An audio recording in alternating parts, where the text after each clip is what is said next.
Okay, so it's time for the last session on the medico-economics. So this will be co-chaired by Professor Bruno Quesnel from INCA and by Professor Rousier, the CEO of Centre François Baclesse. So thank you very much. So before we start, we're going to just present what is INCA.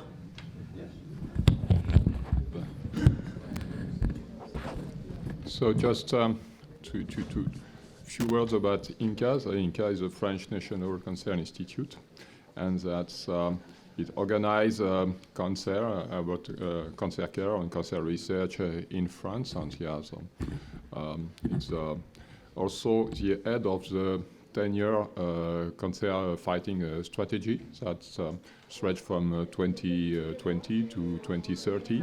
And just to remind you what's among the four axes of this 10-year cancer strategy, we have two axes, main axes that are important for this topic of hadrontherapy. First one is equal access to innovation for French patients, and that's, I think, that's the core question of the current session. And the other is to reduce the after effects of therapy in general, the sequel. We have a call for proposal ongoing now. And I think hadrontherapy would be certainly a major asset or a major lead to follow for reducing the after effect. So after these few words, maybe we start. Okay, so we had many talks about research, about clinics, but now we have to speak money. So please go. Yes, thank you. Thank you for the kind introduction, and thank you for the invitation. Actually, I was born as a physicist, high energy physics and also particle physics and accelerator physics. Now I'm dealing with this theme of cost-benefit analysis. And this is due to the fact that in the past, 10 years ago, roughly, we made a study commissioned by European Investment Bank to the University of Milano to understand really the cost benefit of such a research infrastructure applied to medical activities. And what I'm going now is to present the drivers of this study, and also with a look to what we are doing at the moment, how the situation evolved, because we are also approaching a new phase in which we want to reactualize this study. The horizon of the study that has been reported in this paper of 2016 was from the beginning of the project and lasting for 30 years. So at that time, it was also looking to the past and to the future, so with some let's say, perspective in the future. So basically what we are going to evaluate is what is called the expected net present value of the facility. So this is the sum, the algebraic sum of terms. I will come back to this, the benefits first, the costs, and there is also what we call the net present value of discoveries. This was not, at the time, was not considered. Maybe there are some interesting inputs coming up, but we start with the costs. And at that time, in particular, capital cost, the red curve was clear because we were at the end of the construction. So we had a clear view of the profile of the expenditure that was done. And of course, this present value is taking into account taxes, and also it's considering, let's say, the actualization of the prices of the components and the goods. And then at that time we made let's say, an estimate of the running cost of this facility, and I have to say that we are quite close to these values. These are 24 million euros for the facility. This is not far from actual value now. We also estimated the investment that are needed in order to keep the machine up to date with the upgrades and extension, and also at that time there was also an estimate of the decommissioning costs. All in all, we can estimate that the actualization of the cost was €500 million on the lifetime of the facility. Now we improved a lot, and also on the costing part, this is what's happening in our management area. we are basically considering all the single activities that are performed around the patient from the moment in which the patient is starting, so the assessment of the treatment to the follow-up. And for each of these activities, we are giving basically the costing divided in personnel, equipment, spaces, and materials. This gives you a very detailed analysis of each activity costing within your model. And this is important in an infrastructure because you always have to consider that we are facing multimodalities, and so you need to understand the real cost of each modality. And also often you are asked to report for different project financing. So to have the real insight view of what's the cost of each activity in your system is fundamental. This is called activity-based costing, and this is something that we are performing and improving. Coming now to the benefits. At the time, the list of benefits is here summarized. So we talk of benefits that are connected to services provided by the infrastructure to users, basically clinical activities and research, the knowledge output, the technological spillovers, the human capital accumulation, and the cultural impact. These are the drivers of our, let's say, analysis, and I outline what was the situation and which are now the, let's say, the new things. At the time, we were in the starting phase of the facility, and we had at that time 23 protocols, clinical protocols active. So the analysis was focusing on basically on the outcome of these treatments, and they were divided in three types of outcome. Full recovery, so the patient is, after the treatment, is behaving like a normal population citizen. Type 2, that is increase in life expectancy, and of course this is really a content of medical information that is needed in order to understand which protocol is gaining life expectancy after the treatment, and type 3 that is associated to quality of life. So maybe there is not an advantage in terms of life years gained, but there is an advantage in quality of life. So this is also impacting on the fact that you don't have extra costs for other modalities that are applied to the patient. There was a stratification made on the number of patients per protocol and also per age, because the age, of course, is impacting on the expectation and the value of the year of the patient. And this was basically divided into 23 protocols, and there was in the end also an estimate of the number of patients that are foreseen at the standard running phase. You see 1,000, but this was somehow a value that was the hypothesis for taking the numbers, but the distribution was actually a flat distribution in the model, and the patients were running from 600, that is nowadays what we're doing now, to 1,200. So this is a distribution, and so the conclusion, the lower part of the conclusion, the lower end of the conclusion is still valid. Then you put this information in a formula. I don't want to enter in the real details of this formula, but just to outline which are the main parameters. So the number of patients, N, the share of patients who gain additional years of life compared to the identified counterfactual, because the information of the clinician need to understand and to outline which are the gains in this kind of application of carbon and protons. Then you put this number, that is the number of life years gained, the vol y, and this is the evaluation of the year. So what society is, let's say, aiming or is approving to pay for that year of patient gained through the therapy. And then also the quality factor Q, that is between 0 and 1. It depends, of course, on the quality the life after the treatment. The other parameter that is important is this vol-Y that is calculated in our approximation at the time. To be also conservative, we used what we call the per capita GDP. So this in evaluation, gross domestic product, is the evaluation of the quantification of the evaluation of the year. So from that moment, the 23 protocols, we changed a lot. That's why also it's important to redo the analysis. And nowadays we have, as was said yesterday by Esther and also Mario, we have 10 indications that are approved by the National Health System.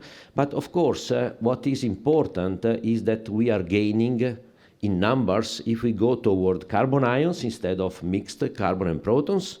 And this is something that we are aiming, because now we are introducing an independent machine for protons and also toward hyperfractionation. It's not only a matter of saving and economics, but it's also a matter of giving answers to more patients, because CNAO has born to answer in particular to the carbon Italian patients and also to do proton in addition, but in with the concept that in an ideal world that there should be an hub like now and proton facilities around distributed on the Italian territory. Just to make an example, an exercise, we delivered last year 10,400 sessions, and if these sessions would be only carbon ions, we would go to 750 patients instead of 600. So this is a gain, and this would be the, let's say, the aim of CNAO since the beginning. Of course, to really be fruitful and profitable, you need to collect efficiently patients. And in the first year of our activity, this was an issue. The possibility to get patients is not trivial, is not sad. You are somehow in competition, at least this is what happened in Italy. So you need really to insist in building networks. Networks for multidisciplinary approach to understand if that patient is eligible for carbon ions and protons, and also to facilitate patient recruitment. I think that Manjit after me will discuss about networks, and also sharing of the results, having a common, let's say, database or having databases in which you really can share results with others.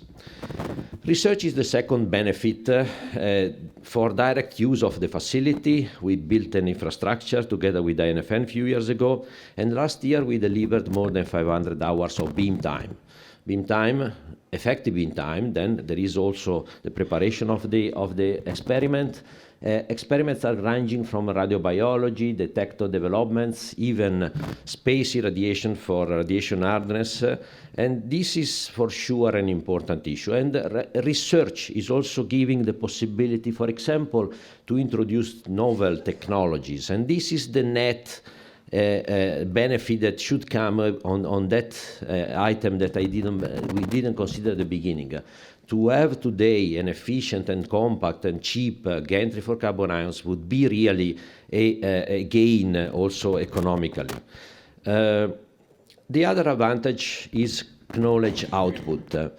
A center like this one is producing a lot of papers. How do they evaluate economically this benefit? Simply, they were considering the fact that to write a paper you spend time. This corresponds to salary, this corresponds to economics, and also citation. People that is reading your paper is spending time, and so there is an evaluation of the costs associated with this spread of knowledge. So far, we have produced more than 1,000 papers, and out of that, 40 publications are reporting clinical results, clinical outcome of our patients. So here also there is room really for redoing this exercise. The benefit T is technological spillover, and this is coming from the fact that building such an infrastructure, in our case, we made it in-house with, of course, many collaborations, but at the time, we made something like 14 European tenders, more than 1,000 orders, 600 companies worked on our design, and we were in charge of putting things together to build such an infrastructure. So where is the plus, the advantage here? Is the fact that you transfer this kind of technology to the companies that are working for you, and they gain because they can propose their capability acquired with us to the market. This is the situation that we have built. You have already seen this infrastructure. Now we have added the third ion source, and this is the film of the helium beam inside the treatment room. And what we are doing now is to invest in the future. So we started a few years ago, and next year is coming up new infrastructure like a chair, was mentioned already by Mario. We are installing basically now a proton synchrotron with a gantry for single room. This is going to get the quota of patients that are now treated with proton, and so free slots for carbon ions. And also we are adding in our infrastructure a BNCT facility with 2 rooms in collaboration with a company from US. Now, in addition to these companies that are around in the construction, we have a maintenance program, and this is also relation with companies and production of benefit. This is, for example, the picture of the maintenance in 2024, more than 600, and you see also a local growth of the industrial presence.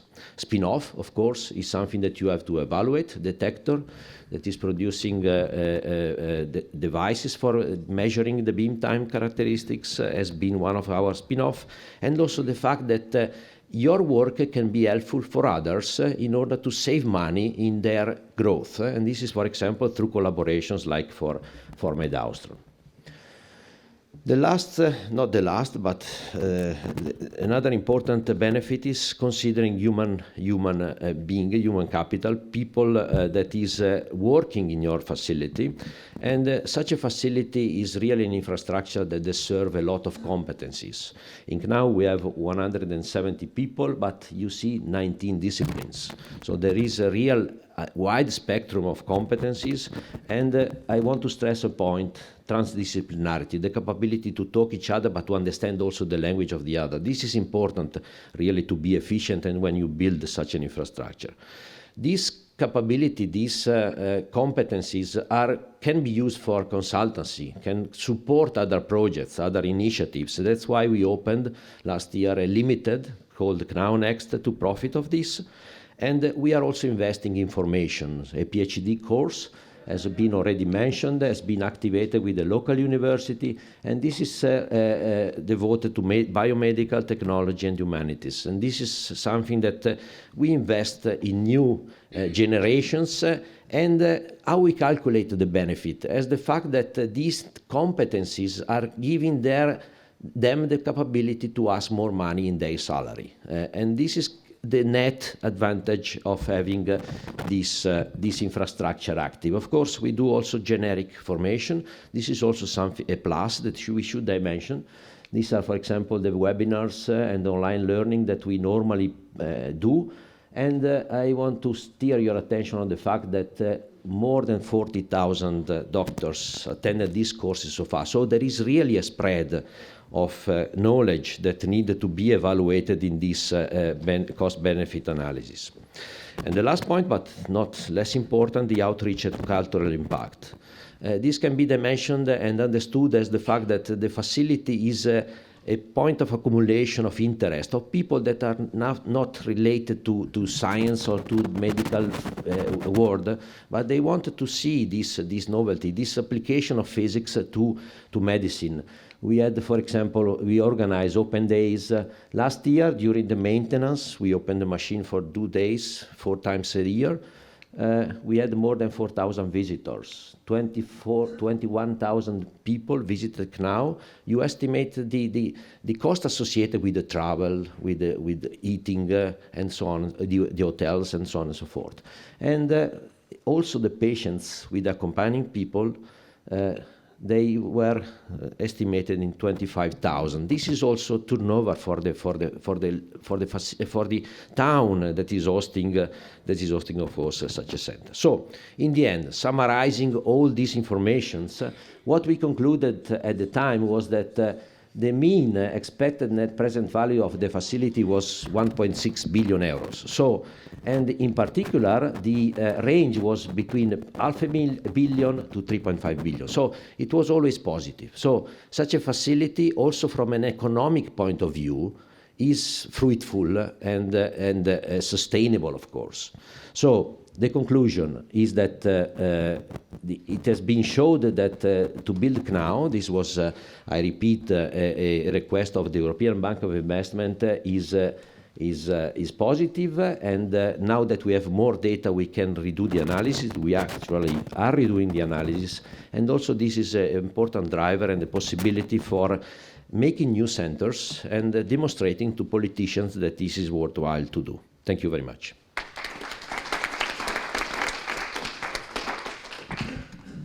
Thank you, Professor Rossi. We may move to the next speaker. Question at the time of the one table. Yeah, Okay. Professor Manjit Dosanjh. So, good morning, everybody. I think it's almost still good morning, right? Just before 12.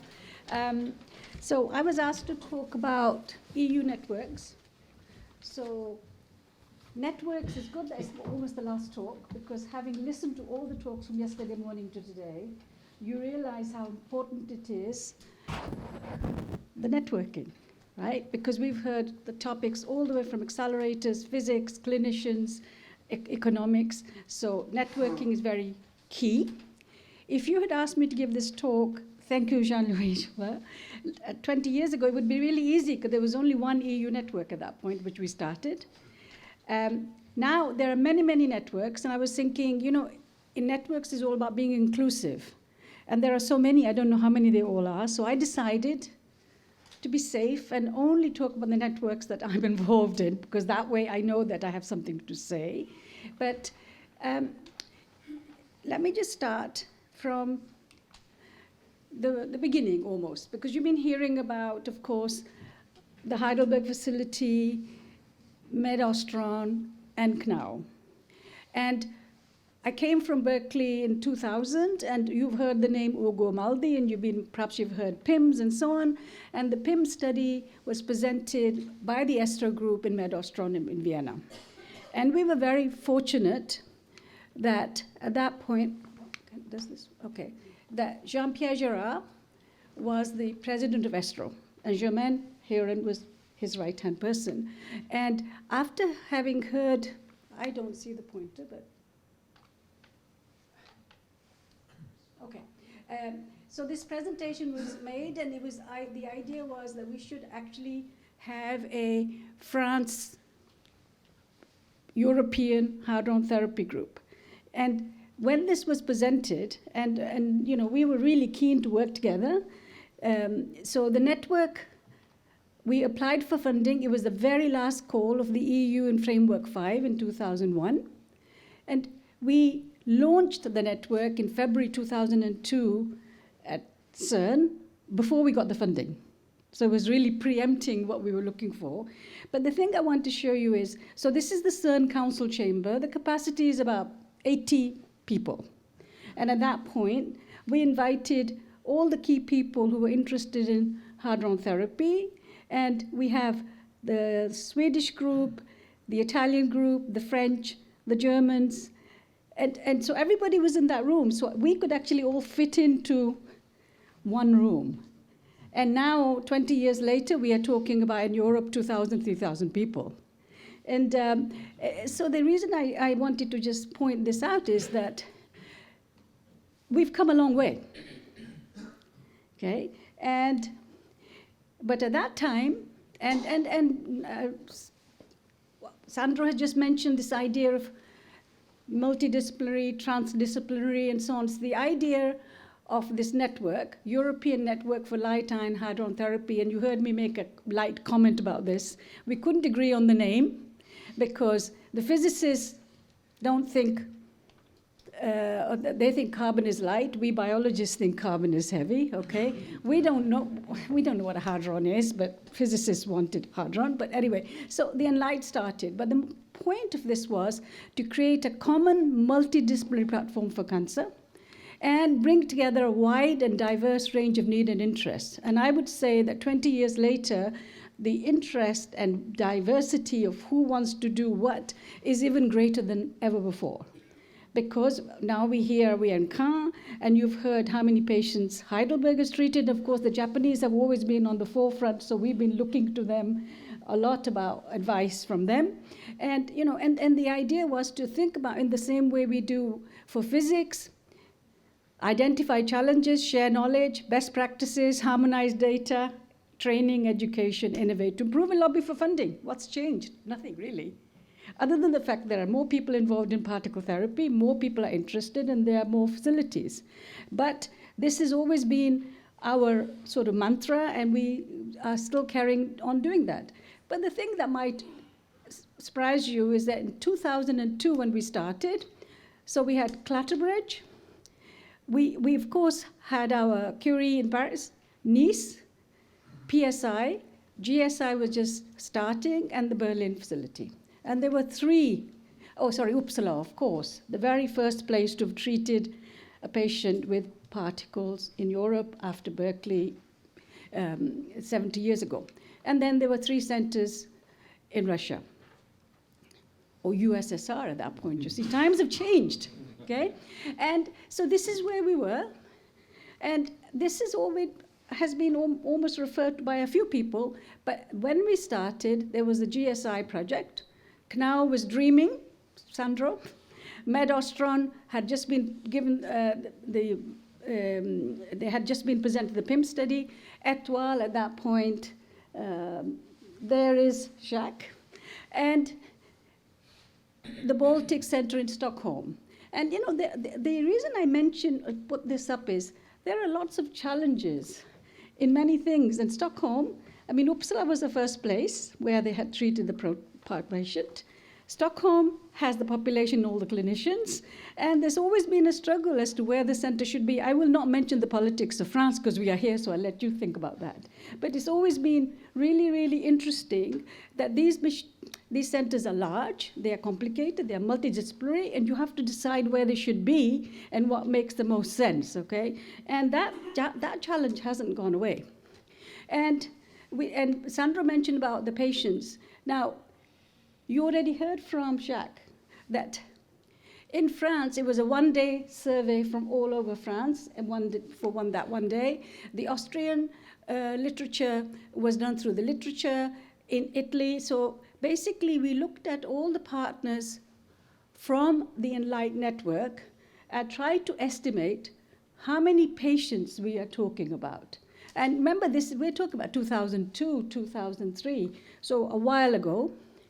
And this is another estimate. Using the 5 studies we had, then we looked at, so how many patients do you have for 10 million? We thought around 20,000. We can change that number now. But that was what we had in 2002 to 5. How many of those would benefit from protons? We should upgrade this and actually knowing what we know now. How many would actually benefit from carbon? And therefore, you know, how many patients are we talking about, really? And actually, it would be really interesting to update this exercise from what we did at that time. And so ENLIGHT started as a network. We got 1 million euros, and it finished in 2005. And we had a meeting to follow up. So the network's finished. Do we want to have ENLIGHT? Does it make sense? And everybody felt that working together, sharing information, knowledge was really, really important, and we should carry on with the ENLIGHT network. But besides just being a network, we should also make it into a research network. So it became ++, and that was actually when I was asked to lead the network. So it's been almost 20 years, okay? And one of the things, and once again, we raised this yesterday, if you want to move the field forward, you need funding, you need research, you need the trained personnel, and you need also access to beams. And so with bearing that in mind, we were very fortunate that we were able to have a really collaborative network. We all realized that it was important that we work together and to try to get funding from the European Union. And this partner network was the largest funded Marie Curie project at that time. And we trained 29 researchers, and they are basically some of the leaders in the world. And you heard one yesterday, Walter Tinganelli. He was one of the researchers from this network. Oh, maybe it's going to come back. Okay, so just to say, and then we talked about prompt gamma earlier, camera. This was actually one of the outcomes of our Envision and Entervision project with the Lyon group, with IBA. And we were also very lucky, Eve, that at the beginning, there were only 2 companies that were around. It was IBA and Siemens. And we were able to have them included and be part of our active network, which worked really, really well until we had this big bombshell when Siemens pulled out. And it became really complicated, also for our networks, but as well as for the companies and being challenges. But the field carries on. And, what was nice was that, this network, they were great. We won the gold project, and because we were doing everything that networks should do. Cutting edge research, social impact, societal impact, and really moving to the future field. And so partner, as I said, was really the future experts. And this year, I've asked our researchers to organize an ENLIGHT meeting about their perspective, where they are, what did they think they learned, what are they doing, do they think we need this, how should the field move? Because I think it's really important to see it through their eyes right now. And the nice thing, I very much like Marie Curie projects, is that you have to go and work in a place that you don't live in. So it allows you the challenges of getting to meet other places and other people. And that was really, I have to say, it was really great. And they're working all over the world now. We have them all the way from the US to New Zealand and in between. And the training was one of the key things. We started realizing as the number of centers that were being developed that we needed per people, and there weren't many. So ENLIGHT started doing also training. But I know that we have 15 minutes, so I don't want to say too much. So Envision, the imaging project, but I want to mention ULIS because it was the first infrastructure project we had. And it fulfills the transnational access. You've already heard about HITRI+, because HITRI+ went after ULIS, but joint research and training and networking. And I think this is a wonderful scheme. And when we were talking about where should we go next here, this might be one type of project we should think about from moving from where we are right now.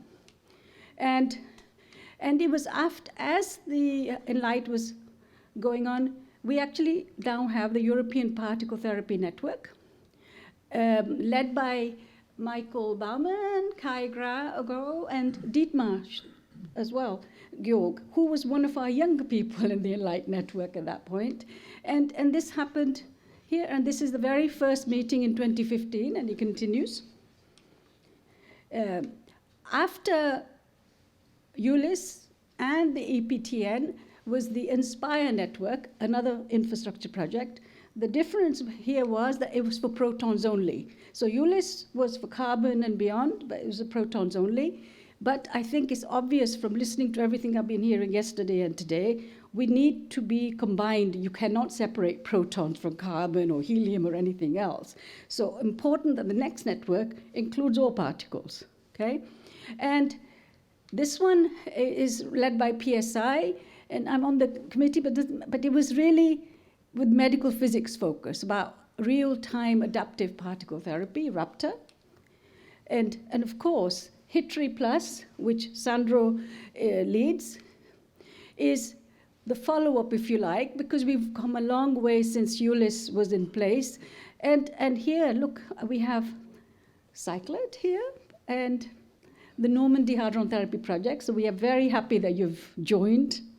And also the last seminar that we had, because we have HITRI+ seminars almost monthly, we tried to make sure that we share knowledge, information, and keep everybody enlightened of what's going on. And I was very happy that we were able to invite the three of you to tell us about this. And you know, the objectives, yeah, I don't think I need to read this, but it's exactly what we've been discussing yesterday and today. And I want to tell you about two new networks that are going on, which you may not be aware of.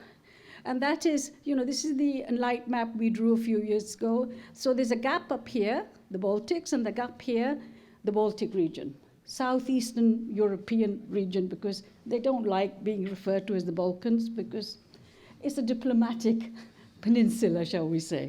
And so there are 2 networks, facilities being developed. So one for the CIS region. And CIS actually was one of the catalysts and driving forces for getting HIT3 Plus funded. So we are very appreciative, and it's really good that we are moving beyond just the Western European countries. And also to say, and I think you mentioned it yesterday, Angelica, I mean, this year's HIT3 Plus meeting will be in Montenegro as part of our collaboration with CIST. And then the Baltic group, which is, up there next to Finland. Finland doesn't have a particle therapy center yet either, so maybe they will work together. But the reason I mention this is they are thinking of actually having a helium facility. And one of the reasons is that if you buy a proton facility, you can't, it's a treatment facility, it's not a research facility per se. And if you want to use this facility as a collaboration for development of new research, training, bringing people together, helium makes a lot of sense for them, and it has a population of about 5 million, the whole region, so they don't have enough patients really for carbon facility, but just to say this is what they are trying to focus on. And so, this is what ENLIGHT has been doing since 2002. Now, do we need it still? Don't know, but actually I would like to understand. I've been trying to talk to people, and that's why I asked the partner researchers to hold the meeting this year, to try to get some input from them. But lots of people who don't have a particle therapy center very much want the ENLIGHT network, because it's something that was really for exchange, for collaboration. You don't have to pay for the registration. It's open, and it's a platform especially for the young generation. And I don't want this to be my last slide, because I want to actually put a couple of slides. So if ENLIGHT was all about giving access to everybody, about the latest access to treatment and training, well, I tell you what, I have been working on a global way. I've gone beyond from Europe now. And I was part of the Lancet Commission, and it was published in September last year. And if you see, and I'm not talking about protons, and I'm not talking about carbon, I'm just talking about boring old conventional radiation therapy. And look how much of a challenge we have. So my other global network that I've been working on is how can we make access available also to all of the world, and they think X-rays is state of the art because they don't have it, okay? So the challenges, again, are expanding access to high quality, developing transformative solutions, driving down the cost, and providing education training for all of them. So the Stella smart technology, which I lead in this project for the NGO that I work with, is reducing the cost, but you could talk about particle therapy, of course, and reducing the specialists, because in order to have the facility, you need people. So, and I just want to finish with this slide. So the last in-person meeting we had was in Caen in 2019. It was, Piero announced the first carbon patient being treated in Med-Ostron. And I'm so happy that we actually are going to have a realization, and you're going to start next year. Because when we did the visit, I wasn't sure it would happen. So really happy to be here. And the first time I heard about your project was 20 years ago. It's taken a long time, but it's really worthwhile and really great that's going on. Looking forward to the first beam. So thank you very much.